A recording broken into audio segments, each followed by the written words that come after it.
Hello, learners, and welcome to English Composition. I'm Dr. Jackson or Dr. Shea, and today we're going to talk about one of my favorite research tools, JSTOR. Now, I know there are tons of places to find information online like Google Scholar, blogs, even YouTube videos, and those can be helpful, but when it comes to academic writing, we want to build our work on credible, peer-reviewed sources.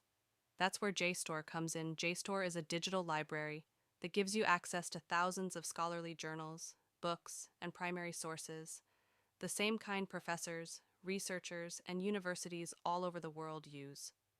You can still use other sources when appropriate, but I really encourage you to make it a habit to check JSTOR first. It not only strengthens your essays, but it also helps you sound more confident and credible as a writer. So, in this quick walkthrough, I'll show you how to log in, search for articles, and save what you need, all in just a few clicks. Let's get started. Okay, from the university dashboard, click on Resources and then scroll to the library and click to open. Once the library opens, click on the link to JSTOR and it will open up to the JSTOR search bar. Next, type in your research topic.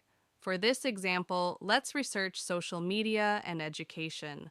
Then click and wait for the results. Notice that you will get thousands of results, and that's okay. To narrow the results, make sure you select journal articles under academic content.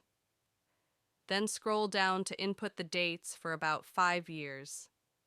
Let's use 2020 to 2025. Once the results populate, you can select any article. As you scroll down the list, there will still be thousands of results, but you'll only need to pick a few for your research. And that's it for this quick walkthrough of JSTOR. Remember, while you're welcome to explore other sources, JSTOR should be your go-to for credible, peer-reviewed research in this course.